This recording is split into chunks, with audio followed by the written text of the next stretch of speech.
Hello and welcome to another episode of Two Guys and a Chainsaw. I'm Todd. And I'm Craig. And Merry Christmas, everybody. Merry Christmas. Welcome to the end, finally, of our Christmas season. 4 Christmas horror movies for you this 2021 as we go into 2022. Almost here. Because we did such a downer movie last week. I told Craig we need to have just a goofball slasher this time around, and I don't think I could have picked much better, much sillier than All Through the House from 2015 by writer-director Todd Nunes. Happens to be one of the very few things writer-director Todd Nunes has done, as well as much of the cast and crew of this movie. It premiered at a film festival and went straight to streaming and video on demand. So you can actually see it online on IMDb TV, Tubi TV, Amazon Prime, all with commercials. I thought that was interesting. You could not see it commercial-free in any of those places. But yeah, so here we are, All Through the House. I had never heard of this movie. I just found it when we were searching for Christmas horror movies. It was on our list. It had a Killer Santa theme, and so I suggested it for Craig and me to do this time. Craig, how about you? Do you have any history with this movie? Is this one that you've had playing in the background while you're grading papers by chance? No, but it could have been. This is the kind of movie that I put on in the background when I'm grading. So this is a little more familiar territory for you than it is for me, to be quite honest. It is. Like, I watch a lot. You know, I know that you and I are both big fans, but the truth of the matter is you're busier than me. No, you're busy too. You're just doing a lot of sitting down grading papers, so you gotta have something on while you're working. That's true, but to be fair, I think that you are just a person who is happier when you are active and doing things, and I am more of a homebody, and yes, I don't just sit around and watch movies all day, but I do when I'm grading, which I teach a college writing class, so that's lots of hours of grading. And even though I know that putting these movies on in the background slows me down when I'm grading, it also motivates me to keep doing it. Like, it helps gives you me get through it. Yeah, it motivates me to keep doing it. So ultimately it works out. And I intentionally usually pick movies that I think aren't going to be very good, because if I get too invested in them, then I'm not paying attention to my work and I don't get through my work. And I would say that this movie falls into that category. I'm glad that you picked it, because I do think that we needed something light, and I know that you really looked hard for something that we hadn't seen before and that looked more light and fun than what we usually do. And this movie has some things going for it. It does. I think that what I'll say outright is that while the movie does have some things going for it, it's not terribly made. The thing that took me out of it a little bit is the acting. The acting is pretty darn bad. Yeah. The acting is pretty bad. And I would also add to that, although it has its moments and you can tell they're trying God bless Todd Nunes. There's something about it that feels a bit amateurish. It's somewhere in that nebulous nether region of, not super professional, but not super amateur, right? It's like in the middle. Yeah. Where there's, inspired shots, things are pretty well set up and stuff, but, there's like a part in here where there's a tracking shot where a guy's in front of the computer. It's like a classic camera move. There's a dude, behind a computer typing away, looking at it. And to keep that scene interesting, the camera slowly kind of dollies, just gradually, left to right, more or less, just drifts by. It adds a little bit of movement to an otherwise static scene. Well, I mean, here, the camera's kind of like kind of hesitatingly moves across. Like sometimes it's smooth, sometimes it stops, sometimes when it cuts back, it's dollying the other way. And the whole time there's like a little lava lamp on the table that's kind of wobbling, you know? Yeah. And the lighting, sometimes is really quite good, but most of the other time you can tell it's just like shine a bright light on them, you know? Yeah. I would say that it feels a little cheap, and because it probably is. You know, Well, I imagine this was shot on a very low budget, and to its credit, you kind of offhandedly said this, but I did get the feeling that they were really trying. I mean, the movie was shot in 7 days. The director did much of the set dressing himself, and it's barfed all over with Christmas. It's got that going for it. But I love these homes are decorated by Christmas in like the most lazy Christmas decorations you can imagine. Well, it's just garish. Let's throw lights over everything. Like lights on the floor, lights piled up on the desks, then moving up the wall, like wrapped around like random stuff.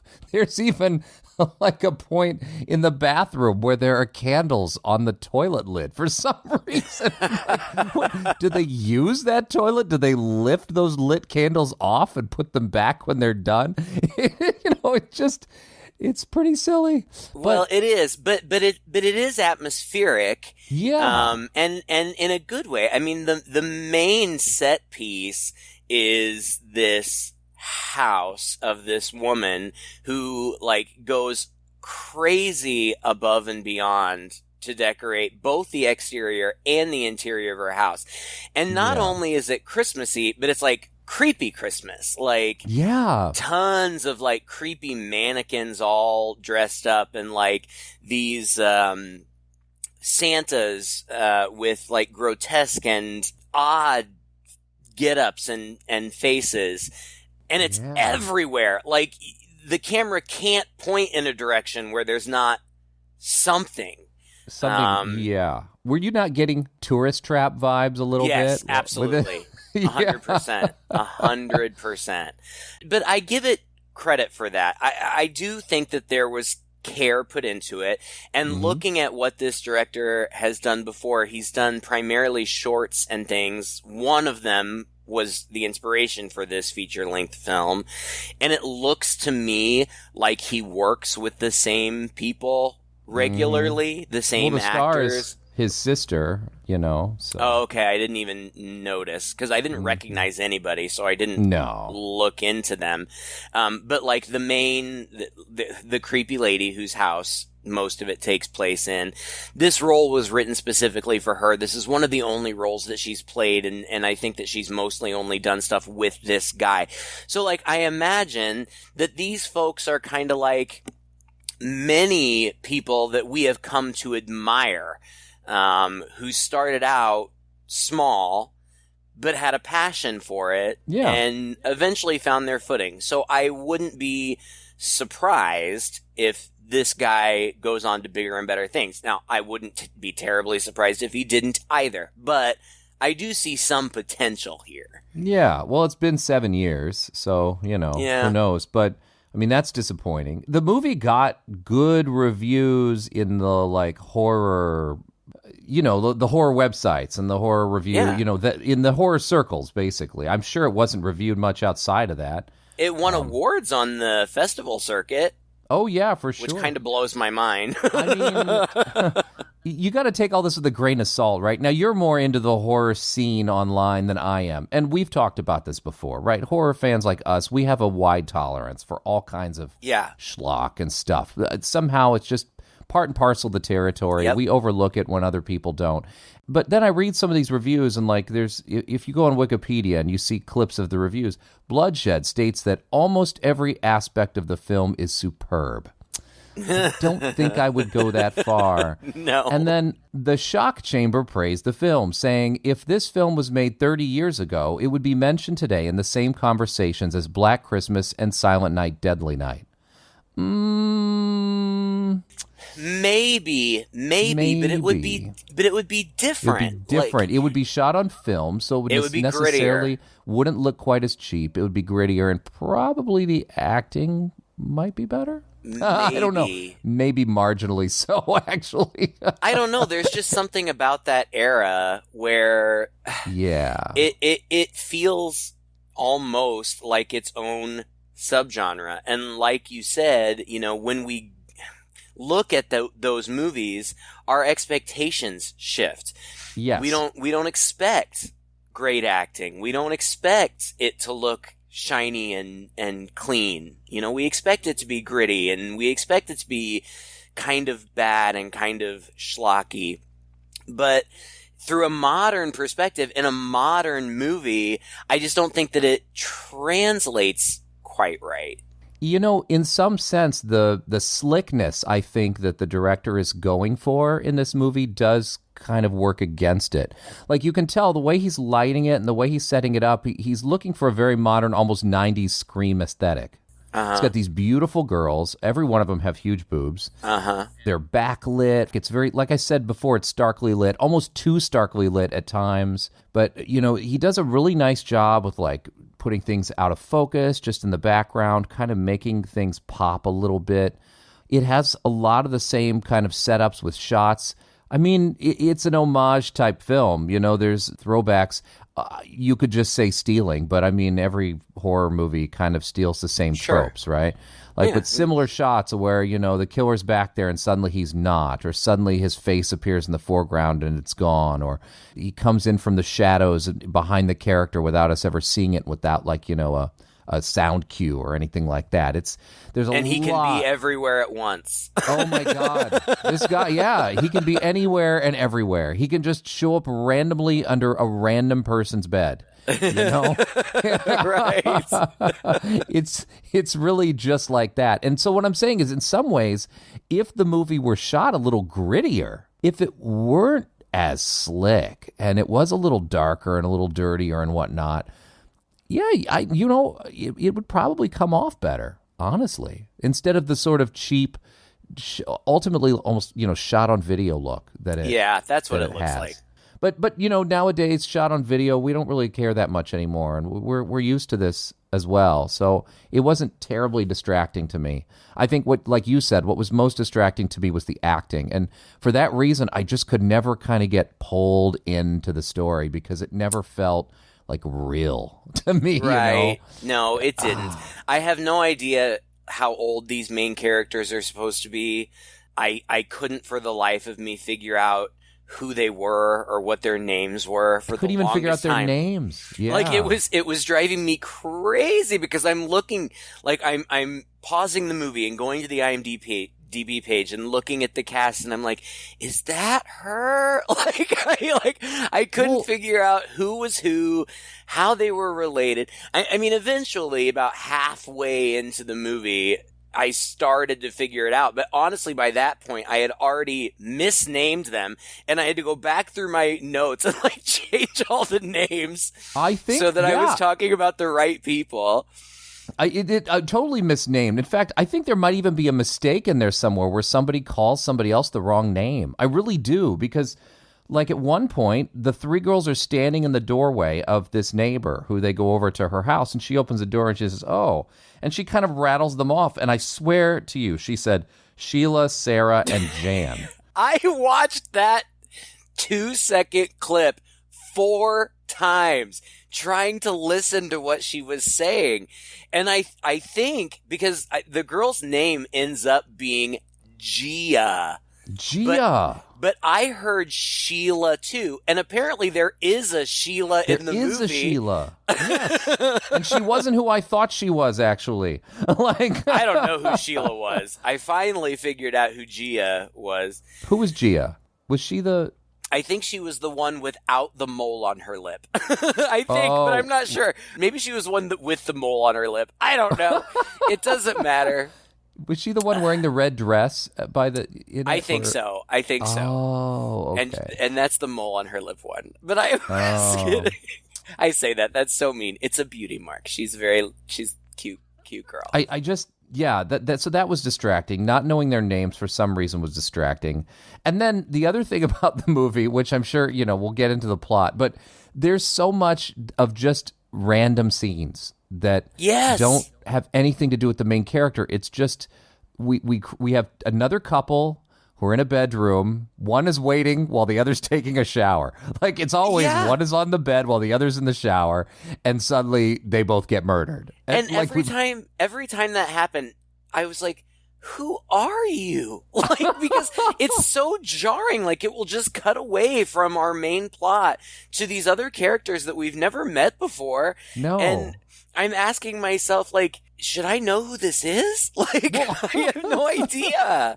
And they were just random kill shots, which is fine, but it was so sprinkled abrupt. in there. It was right. It was like other movies that we've watched recently where, like, they just scripted kill scenes and shot them, and then, we'll put them in somewhere. Like, it sort of has this odd effect, right, of Santa's stalking these people in this house, but every now and then he pops away to take a break and kill somebody else before he comes back.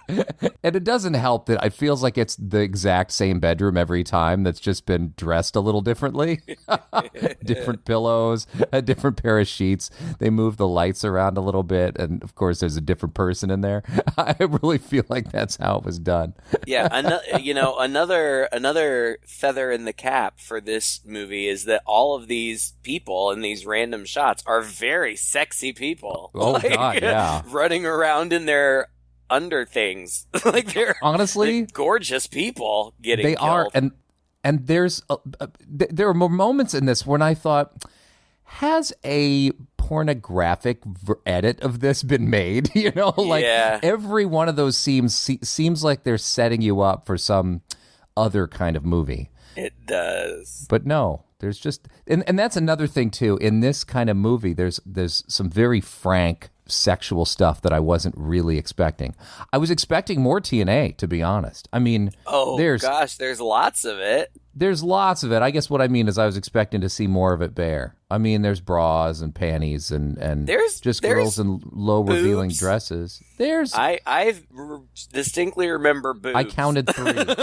I counted 3 bare breasts, and one of them we only see with, like, a knife through it. So there's also, and I can't believe I'm going to say this. I was just laughing throughout because I thought it was so funny. And then it turns out that it's an actual plot point. Yes. There are lots of prosthetic wieners in this movie.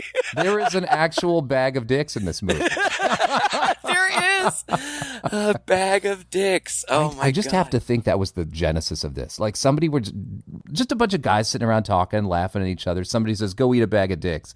And some guy's just sitting there in the corner, and he's at that moment trying to think of the next horror movie he's going to do. What if Santa's sack was just full of dicks? Exactly. And here we go. Real dicks, fake dicks, any kind of dick you can find. Both? Yeah. Oh, God. Oddly shaped dicks. Yes. Yeah.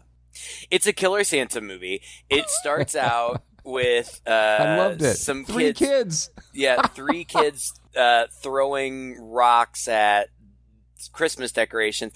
It's a Christmas decoration of a Santa, but it's wearing this horrible nightmare mask. Like, yes. What the hell kind of Christmas decoration is this? And they throw a rock at it, and the mask falls off. I love the dialogue, though. They're like, I don't even just remember. Throw it, you little shit. The kid's like, what happens if I miss the window? Just throw it, you little bastard. You're right. And the person speaking these lines is also like 8. Exactly. Wow. And then we see somebody in bare feet in the snow and what looks like scrubs or something. It picks up the mask and picks up some gardening shears, and there you have it, folks. This is our Killer Santa. Wears this creepy mask. Weapon of choice is the garden shears, though he uses something else once in a while, but it's almost always the garden shears. Uh-huh. And then we've got an opening scene where a little kid wakes up in the middle of the night and hears a knock at the door, and he opens the door because Santa's out there. And then the next time we see him, he's asleep on the couch or dead on the couch. The mom thinks he's asleep. And then she goes to take a shower. She walks into the bathroom, turns the lights off to take a shower. What? I loved it, though, how we had a shower scene within 5 minutes of the opening of this movie. I was like, yeah. Boobs out. Then the dad comes in and scares her, and he says, I don't know, like, just horny talk between the two of them, and she's covering her boobs, and she's like, "You don't get to see these until I get to see him. And you know I don't like to see him if he isn't happy. You know that." He'll get happy. Just give him a second. "Why don't you take him into the bedroom, go make him happy, and I'll join you in a minute." Okay. I'm ready when you are. Come on, I really need to get ready. I really need you to get ready now. This man very earnestly goes off to get him happy. Very he's intensely. giving his dick a pep talk. Like, come on, buddy. We can do this. We can do this. Come get on. Happy. Get happy. Right, come on. Come on, here we go. Like, oh, God, I know. But then, as is pretty typical, the next surprise is actually the killer Santa, who rams one end of the garden shears that he picked up straight into this woman's boob. All the way through it, like from the under boob all the way through. To come out the top. Yeah. And there is blood just gushing out of it. Gushing. And then he pulls it out there and then impales her in the eyes. Yeah. With the ends of it. And it is graphic. It is. It's really bloody. It's a bloody movie, and all the effects are practical. And I love practical effects, and they did a pretty good job. It's not like it's stand out, like, wow, that's amazing, but it's good. I mean, they did a good job. Yeah. Yeah. There was only one point in which I felt like the prosthetic was obvious. It was kind of shifting around a little bit. But yeah, other than that, it was perfectly fine, perfectly serviceable. We've seen much worse, and usually in low budget movies like this is where they hold back a little bit. They just try to squirt some blood around and try to get away with not doing too much makeup. But it's pretty effective here and very in your face. And I actually found that a little stomach churning at times. So yeah, it's gory. Then the Santa goes to the dad, and the dad turns around thinking it's the mom, and he gets his wiener cut off, and you see it flop on the floor. Was not expecting that. Oh, I was. I was like, to see it flop on the floor, to see a close up of it. Total. Well, I don't know, maybe not, but like, here's this guy with his back to the camera who's been giving his wiener a pep talk. So I assume he's standing there with a boner. And then he turns around and Santa's got Santa shears. Like, yeah, he's going to cut your dick off. I knew that was going to happen. I just didn't expect to see it flop down on the floor. And, this is kind of a pattern for the whole movie, is that everybody just seems to be paralyzed with fear every time they see the Santa. Uh-huh. He's like 6 inches away from this guy, face to face, and just stands there like, what?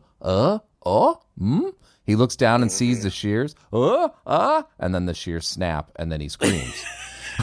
I'm like, at some point in there, maybe back away. Like, even just one step back would have helped. Well, yeah. And then it cuts abruptly to the opening credits where there's a theme song. Oh, yes. All through the house. It's to the tune of Up on the Housetop. I thought it just was Up on the Housetop at first, but the lyrics are changed a little dirty bit. And it's going in my regular rotation from now. First comes the presence of little Dick. He wants big balls that he can kick. Also a hammer and a fireman axe, a slingshot and a whip that cracks. Ho ho ho, here comes Santa. Ho ho ho, look out for Santa. Up on the housetop, click click click. Down through the chimney comes old Saint Nick. All the kids love his big red sack, filled with goodies, that's a fact. Santa comes in without a peep, standing over you while watching you sleep. I liked it. I thought it set the tone. I'm like, this is going to be, it's fun. fun. It's not goofy. taking itself too seriously. Right. Our main character, I guess, Rachel, again, I have no idea how old these girls are supposed to be because they look like they're in their late 20s. Mm-hmm. But I think maybe they're supposed to be teenagers? High school, maybe? They do not look at all like teenagers, but they act like teenagers. No, they look like porn stars. Yeah, they do. I really thought they might be, to be honest, because, God, almost all of them have boob jobs. The acting would be on par. Yeah, I mean, not that I would know. So you've heard? So I've heard. That's that other podcast we have. Oh, man. So this girl, Rachel, shows up at her grandma's house, and she shows up with a gift for her dead mom, which her grandmother chastises her about. And her grandmother is in a wheelchair, but she's like... cursing up a storm. She's like a freaking sailor. Like, every other word out of her mouth is a profanity. And she's also, like, swigging whiskey, like... She's funny. It's such a caricature. It is, but I wished that we had seen more of her. Like, yes. I thought she was so funny. I mean, the acting was still terrible, but at least she was hilarious. Well, and kind of underutilized. It was really nice to see a character in a wheelchair. You know, why don't we see more of this in movies? I don't know. Although perhaps it was a bit of a throwback to Friday the 13th part. I don't remember. Whatever, when there is a when there was that one guy in a wheelchair. Yeah. It was probably a throwback to that. who gets offed in the same way, though? You know? Kinda. That's true. Fair enough. Anyway. And then their neighbor is Mrs. Garrett. She's the weird, eccentric neighbor next door. And they had to have named her that because of the facts of life. Like, they just had to, right? Like, where else would you come up with Mrs. Garrett? Right. And she's decorating her house, like I said, and there's all kinds of, like, scary-looking Santas, Creepy both inside Santas. and out. Mrs. Garrett has sent Rachel a card and asked her to come help her decorate her house, which is already fully decorated, so I don't even know what that's about. Yeah. And the grandma's like, you don't need to do that shit, her.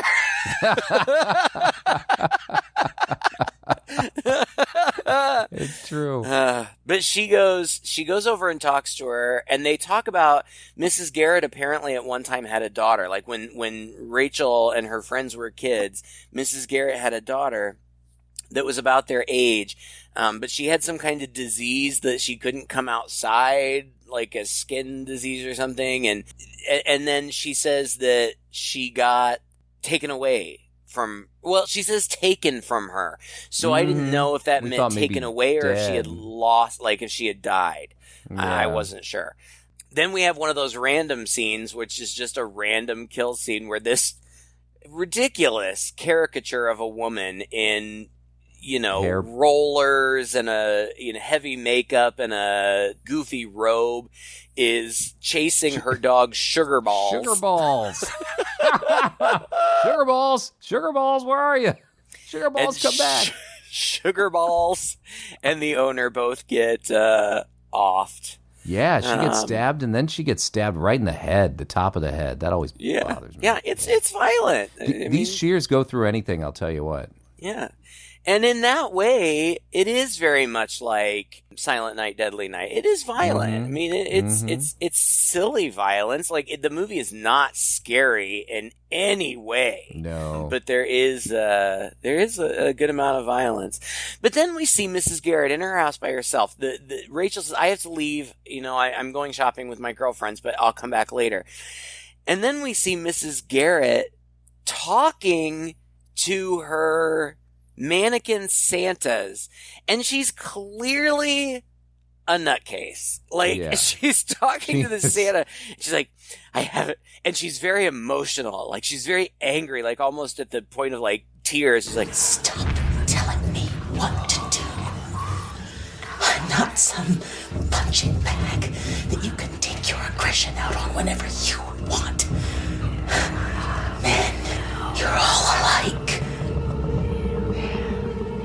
Don't think I've forgotten what you did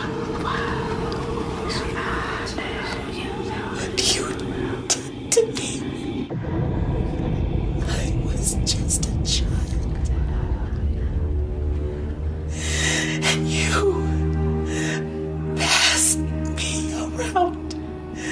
Oh, those. I guess it was a dream. But she does talk to these things, and like, Yeah. she has a female mannequin with a that, necklace that says daughter in case you didn't get it. right? And she talks to it, and like, she sets the daughter mannequin and one of the Santa mannequins up at a dinner table, and like, they have dinner together, and she talks to the Santa like they're in a terrible marriage, like, what did you say to me? Like, nothing. It's a mannequin. Like, we can't even get through one dinner without you criticizing me. Like, oh my God. It's so silly. The girls go out shopping for a minute, and they surprise Rachel with apparently her estranged boyfriend who she has dumped because she has like abandonment issues because her mom left or something. It's so contrived and stupid. It's so contrived and weird. Matter. And the acting doesn't help, right? Because like, it's really bad. He's got to be the worst of them all. I don't know. Don't blame Sarah. Don't blame Sarah. I have this rose for you. Idea. He just hands her a rose, and then like, we cut away to two more random people, like just having sex, and the guy gets tied up, and the woman. I love this bit. This guy gets tied up, right? They're doing this like kinky sex game thing. He gets tied to the bed. You know where that's going. And she says, just a minute, I'm going to come back with a surprise. She goes to the refrigerator, and she sees these garden shears sitting on the table behind the fridge, and is like, that's weird. And then opens it up, pulls out a cucumber, sets it on the table. Oh my God. Then a jar of peanut butter, sets it on the table. A jar of jelly, sets it on the table. And a stick of butter. And each time the camera pans over to the table, you see the shears. And I'm like, all right. About the fourth time that pans over, those shears are going to be gone. Yeah. And sure enough, they are. She gets killed. And then he goes in and chops the dick off of the guy on the bed as well. Yep. And then Rachel takes the girls, their names are Gia and Sarah, not that it matters. Back the cat went to eat it, though. We saw it flop on the ground. The cat comes up to it. That's right. I forgot about that. Oh, my gosh. Yeah. So Rachel takes the girls back to Garrett's house. Like, they're going to do this as a group. But, like, then Mrs. Garrett is like, oh, well, I have a date tonight, but not a romantic one. I'm celibate and happy about it. Like, okay. But she gives them this big long list of like things to do. Like, you're going to have to get all this stuff out of the attic or whatever. And Rachel and Garrett end up in the daughter's room, and they're talking, and Rachel's like, I felt bad because I always wanted to play with Jamie.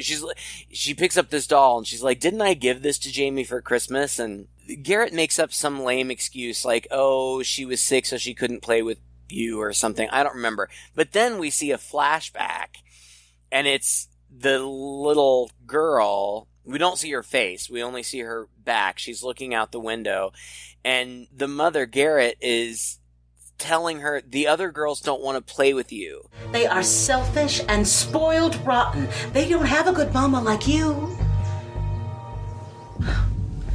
Come away from the window, baby. Stop torturing yourself.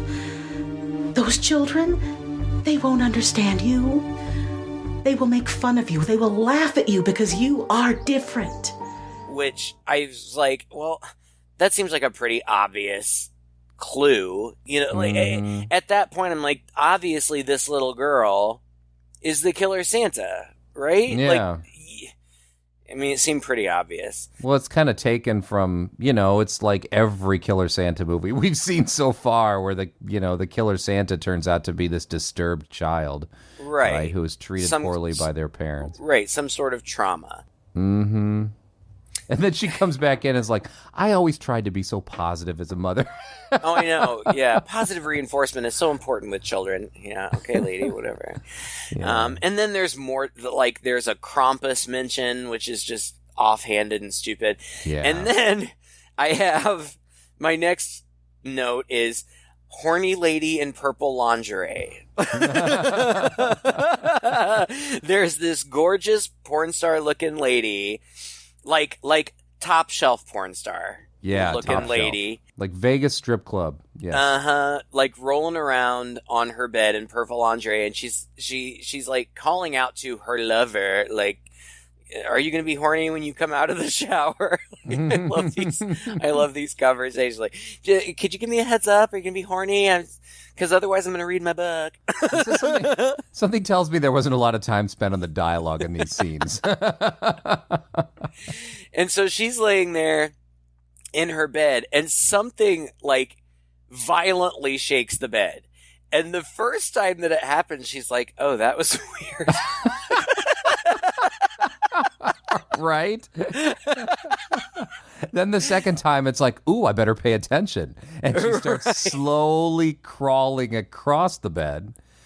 And then a giant knife shoots up from under the bed. I mean, at this point, you would probably want to leap off the bed. Right! Which is the last thing that she does. No, she just stays there and like starts feeling around. Like, what are you doing? And the knife keeps coming up, and eventually she does get off, but Santa from under the bed, how he got there, God knows, grabs her and pulls her under the bed. And then it cuts immediately to another booby shower scene. And I was like, what is happening? It turns out that these are lesbians. Surprise! Lesbians. And, I feel like we were cheated out of a lesbian sex scene here. Well, we definitely were. I mean, because both of them seemed randy as, Right. But anyway, so she comes out, she sees her girlfriend dead, and then Santa ends up stabbing her through the door. First through her chest, and then when she slides down the door, then he stabs her through the door again, through her head. But he opens the door, and there's a vibrator on the sink, and he takes that with him too. And I was like, is this Santa?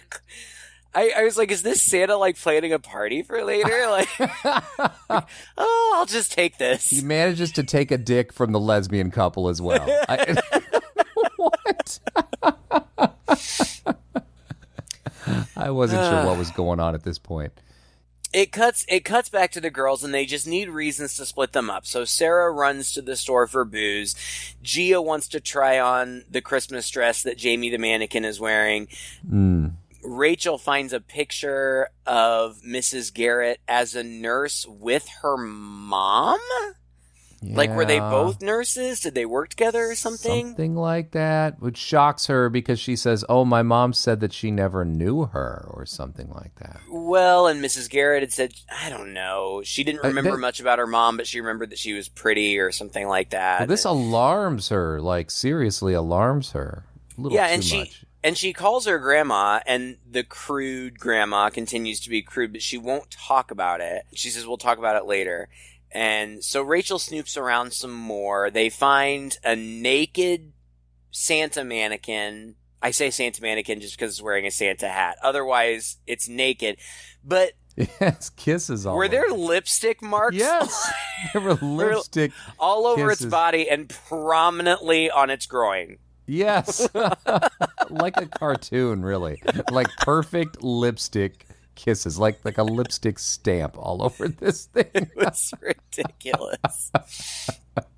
And they notice and are interested in a padlocked little door in her room. God, I still don't understand what that is. I don't either. About. Right. I mean, but they decide they need to find the key. Yeah, so they're looking for that. Cut back to the grandma. She pulls down a box of old letters just so that it will be out. And then there's a cat scare. Which is it's hilarious. She's looking out the window and a cat gets thrown through the window at her. I love that. It always makes me it just makes me laugh when somebody throws a cat at somebody in these movies. But I liked her reaction. It was like, holy shit, or something like that. Which you never get in these movies, but is a lot more accurate portrayal. So that was nice. Yeah, and I'm an animal lover. I like cats. I've had cats. I don't have cats anymore because I have dogs, and dogs and litter boxes don't go together. It just doesn't work. But it doesn't even bother me when people throw cats in these movies because you can throw a cat. Like, it's going to be fine. You can throw it pretty far. It'll land on its feet. Yeah, no worries. Well, then Santa, because he can be anywhere, is suddenly behind her, and he wraps her up with Christmas lights and pushes her out the window. I thought the window had glass in it, but I guess not. And I guess the window is like floor to ceiling now because she just rolls straight out. And down it.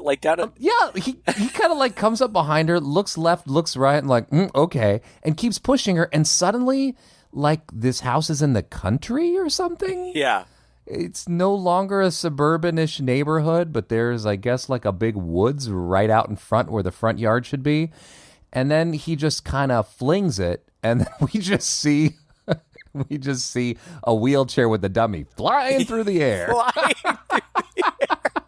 It was hilarious, and it was so obviously a dummy. Oh gosh, but it was really funny, and like it wasn't even a cliff or anything. It's like they just launched this dummy down a hill, probably off the back of a pickup truck, and then like down a hill or something. It made no sense. The geography of how where this house is situated and stuff. It only gets more confusing from here. Yeah, it was fun. And then Santa kills the cat for good measure. Yeah, I like that. You just hear snap. Just like he killed the dog. And at this point, it's just having the girls separated. So Rachel goes to her grandmother's. She finds the box of letters. And it turns out that the letters are love letters between her mother and Mrs. Garrett's husband. So her mom had been having an affair with Mrs. Garrett's husband. Her missing / dead mom. We don't know where she is. Sarah comes back from the store. She sees Santa like peeking around the house, but she thinks it's the girls messing with her. She prowls. So she kind of, pursues him or whatever. And he eventually grabs her. And this is actually something that I appreciated about the movie. Santa goes after the two girlfriends next, and separately, but in both cases they fight back. Yeah, pretty hard. They put up a good fight, and they initially fight back, and then they run. Like, they do the right thing. They do the thing that we're always screaming at these bimbos to do in these movies. Like, don't just stand there and wait to get murdered. Like, fight back and then get the hell out of there. I mean, and they do. They try. They cry. They fight. They run. But then invariably, when the fight needs to be over, they're paralyzed again. Right. I didn't feel like any of these fight sequences. There were times when I'm like, oh yeah, that looks good, and there were other times when I was like, oh yeah, this is not convincing. Well, it's like poorly staged, And then it's like they didn't really know how to end it in a creative way. It's just like, oh, this girl like twists her ankle and just kind of like suddenly can't move at all. Right, cannot defend herself one bit. All she can do is lie on the ground and stare up, as the Santa looms over him with a knife while she cries. So on the one hand, they fight back. On the other hand, they don't really fight back hard enough for long enough. Well, right. I mean, they're gonna get it. They're gonna get it. Yeah. But you're right. And that was Gia. She's the one who eventually trips and sprains her ankle or whatever and is, just laying on the ground. But before that... Is she the one who gets her fingers cut off? That hurt. Oh, no. That was the other girl, Sarah, outside, who had, ran towards the window that her friend was right on the other side of. She got tackled by Santa just as the girl turned her head, and so the girl didn't see her. But Gia is the one who's in the house, and Santa pursues her through the house. And like you said, she eventually gets killed. But I thought that this was the most effectively creepy part of the movie, because she's walking around the house, and the camera is tracking her. So her face is to the camera the whole time. And at some point, you just see the creepy Santa kind of in the shadows behind her, slowly rise up behind her. And then as the camera is tracking her through the house, you just see the Santa probably about 8-10 feet behind her, just following her through. And I thought that was actually pretty creepy. It was pretty creepy. There were moments where I thought, I mean, come on, he's like practically breathing down your neck. Shouldn't you be you be aware he's there? But yeah, it was effectively creepy. But then she gets to the top.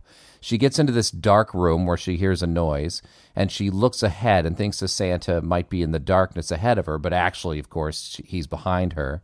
He comes up behind her with a wire and tries to get her around the neck, and you think she's gone, but just like you said, she manages to slip out and punch the guy, whack him a few times, hits him with a vase that she finds, and knocks him backwards into this dark closet.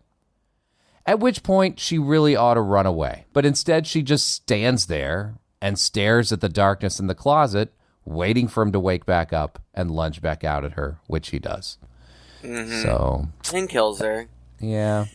And then that takes us to the final act, where Rachel ends up back at Mrs. Garrett's house, and gosh, I don't even know. Well, I mean, the boyfriend Cody calls. There's this whole back and forth between her and Cody. Cody's doing research on the internet for her about her father. So he learns from looking on the internet that Mrs. Garrett's ex-husband is not actually dead or gone. He's been in the state prison for 15 years.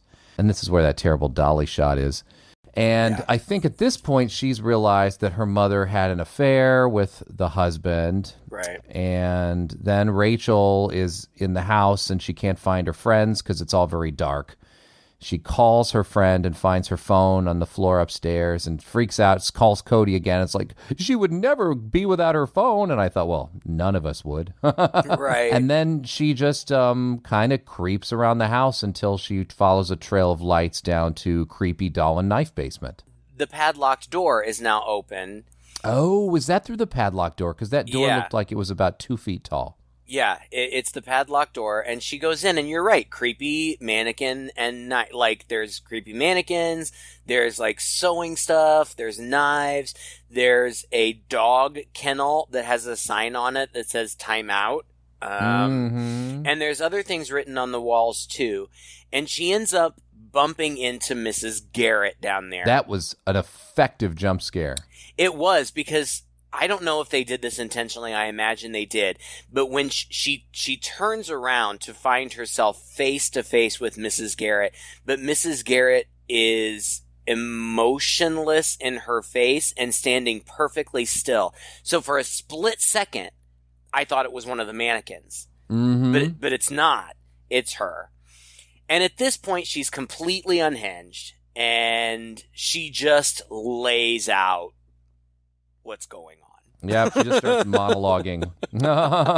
Just basically, long story short, she wanted a girl so badly, but Janie was born a boy, so she performed a little operation. And I was actually glad to hear all this because I thought, okay, so the dick chopping off might actually have yes, right, a point, right? Like, oh, okay, that makes sense. And then, so she chopped off his dick, and then for some reason, at some point, Jamie was taken off to a mental hospital. Not sure why. See, this didn't really make a lot of sense to me because she says, when I brought you home from the hospital, I took you down here into the basement and I performed a little procedure. It was no big deal. It was just like removing a wart or something.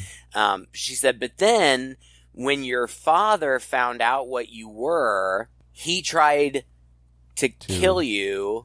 Yeah. And so I made it look like he's the one who did it. It made it look like he's the one that cut off your dick. But it doesn't make any sense because it seems like the dad didn't go to prison until like the kid was already grown a little bit. So right. I don't understand the timing. Plus, I mean, this girl is like staring out the window at her, pre-adolescent friends skipping around. So when did they take her to the mental hospital? Right. Because Mrs. Garrett makes it sound like the baby was taken away right away. Right after that. Yeah. So it doesn't make sense. But whatever. I did think that part of the story, having Mrs. Garrett we could tell that she was a nutter, way early on. But having her really kind of be the principal villain, really. She's not doing the killings herself, but she's aware, because, she says, so now, Jamie's been in the hospital all this time, but now she's finally come home, for the holidays and she wants me to fix her. And so Jamie has been out collecting dicks so that apparently Mrs. Garrett can put one on her. Which at first didn't make a lot of sense. Mrs. Garrett, well, she drinks the eggnog. Rachel drinks some of her eggnog, and you knew that was going to be spiked. Right. And so Rachel starts kind of like acting a little ill, which apparently the actress herself was pretty ill while they were filming this whole thing. Yeah, I read and that. she starts calling Mrs. Garrett mommy, I missed you so much. But then she's like, no, you're not my mommy. And then the Santa comes and, which is Jamie, now we know, and throws her in the little dog kennel, which she ought to be able to just kick her way out of, but whatever. Yeah. Throws her in the dog kennel and then brings his bag of dicks up to show to mommy. I didn't understand this bit, because if mommy wanted a girl and she's the one who chopped off Jamie's dick, why would she be so willing or eager to fix it? Then I thought, she's not. I guess she says later she sends Santa out of the room and says, oh, go out there, mommy wants to talk to you for a second. So she sends him out, and then she turns to Rachel and says, look, I know that Jamie's crazy as a loon, and I'm not going to do this operation for him. It's not going to work. You and I both know this. Do you think was the conceit sort of like, yeah, but now she finally has a daughter in Rachel? So she's trapped Rachel. So she says, there's only one solution. I have to kill Jamie, and I'm going to, and then you and I can live happily ever after. Mm-hmm. I feel like, which is dumb. It's really stupid. It doesn't make sense. Even in a crazy person's mind, it still doesn't make sense to an audience. And I feel like, in a way, the movie showed its cards a little too early in painting her so crazy so early. Yeah. It certainly added a bit of weirdness to the movie, but the ending just feels like a big muddy monologue-y explanation. I mean, we knew she had to be up to something. We knew she had to be down into anything. So it's not like any of this really shocked us too much. Right. I would say it was just sort of like, oh, okay, so that's that okay, that's why. Well, and there's so much of it that we didn't even say all of it. Like, we also find out that she killed Rachel's mom and buried her in the backyard. It all comes so fast. It comes very, very fast.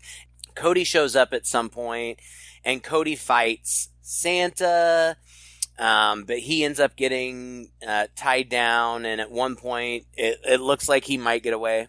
Just chilling in the back while all this shit's going on. She's monologuing, they're throwing her in the cage, and after a while, I'm like, isn't Cody just like right behind you guys? Why isn't he like yelling or struggling or anything? Right. And Garrett, Garrett eventually kills him too, but Cody has that fight with Santa, and then soon thereafter, Rachel has a fight with Mrs. Garrett. And when I say fight, I mean like a full-blown fight. But this is an element where I felt like it was almost overproduced. Like, the fight was so choreographed. I imagine that it's just that these people are not... They're not trained, you know, like they clearly knew what they were doing, but that was the problem. Like, every move felt anticipated. Yeah. It just didn't feel real at all. It just felt like, okay, you know that now I'm going to throw you over here, so you're basically just going to kind of dive when I touch you. Like, it didn't look right. I mean, I appreciate it was ambitious. I think, but it didn't work. No. So then, okay, so what's her name? Rachel's in the dog kennel, and then Cody's tied to the table. The Garrett is walking out to go kill Jamie, but kind of remembers last second before she walks out. Oh yeah, and takes the shears and kills Cody. So he's dead. So then she goes out, and Jamie is like looking at the Christmas presents under the tree, I think, or something. And the mom comes up behind her and... I'm sorry, baby. You no longer belong in this world. I only did what I did to protect you. I thought I could save you, make you better. Why didn't you come back to me like the little girl I knew? I finally see you. And you ain't nothing but a dickless man. And there ain't nothing worse than that. That was jarring, to say the least. I have to give this credit woman for playing the unhinged really well. Yeah. Like she can, like, she plays levels, and she can jump levels really quickly. That's true. I thought she seemed crazy. She did a good job. And then she stabs Jamie in the back and is like, "Oh, but mommy still loves you. Mommy still loves you." But apparently she didn't stab deep enough, because Jamie turns around and starts fighting with her, and they fight for a while, and Santa's clearly getting the better of her. And then Rachel just comes walking out. Like, I guess she got out of the dog kennel, and she just comes walking out and kind of sits in a chair and watches. I like that bit. I thought it was kind of funny. Then, Jamie is strangling Garrett, and it's a perspective shot where we're seeing from Mrs. Garrett's perspective, and we see Jamie above her in the scary Santa mask strangling her, and then mannequin Santa heads come into frame, like they're over Jamie's shoulders, I think watching and participating. That's just her mental, that's in her mind, I think. Yeah, I mean, it's just her crazy, but it was very reminiscent of Tourist Trap. Like, oh yeah, for sure. Definitely 100%. Tourist Trap. And so she dies, and Rachel walks over and kneels down beside Jamie and says, "Let's go bury this bitch out back." And Jamie takes his mask off and throws it on Garrett's face, so she's kind of wearing it now. And there is a shot where you almost see Jamie's face, but it's out of focus. And I liked that too. I didn't want to see I didn't either. that character. I wanted that character to remain a mystery. And they start to go outside, and Rachel turns all the Christmas lights off. And that's it. That's the end. Yeah. It was okay. Like, it was kind of a good bad movie. Yeah, it was just enough to make fun of, but just enough. There was enough TNA, enough sexy people. Garrett was unhinged enough. The gore and blood was really there. The practical effects were there. The story of the, traumatized child becoming a killer Santa is nothing new, but the details of the backstory were interesting and different, and a little bit tragic. This Santa really is tragic. The poor guy, girl, whatever, was mutilated and abused as a child, and that's so the backstory, interesting enough. It's not a good movie. If you're looking for something quality to watch, this isn't it.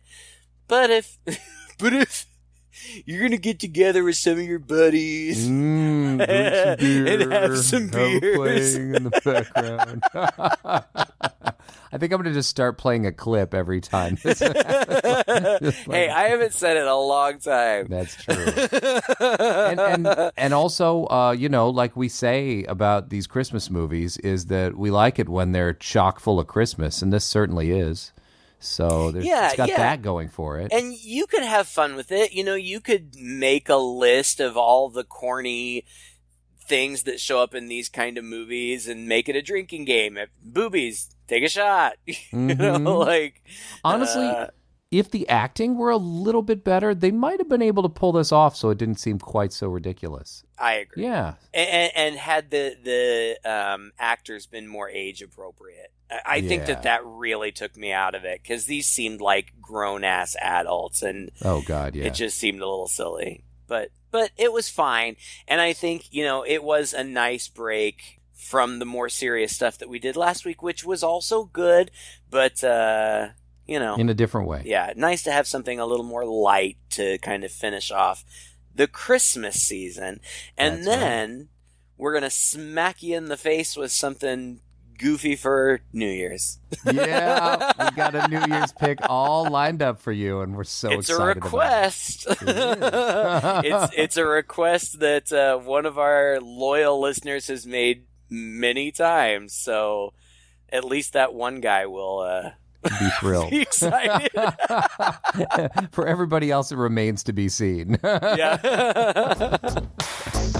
Well, it was lovely spending the holidays with you guys once again, another year here on Two Guys and a Chainsaw. Thank you for all of your requests, and please keep them coming. Just check us out online. Two Guys and a Chainsaw podcast is all you need to Google to find all of our pages and places online where you can leave us a message, let us know what you thought of this episode, and request episodes for the new year. Thank you so much for listening. Please share this with a friend. Until next week, and until 2022, Merry Christmas. I'm Todd. And I'm Craig. Merry Christmas. With Two Guys and a Chainsaw.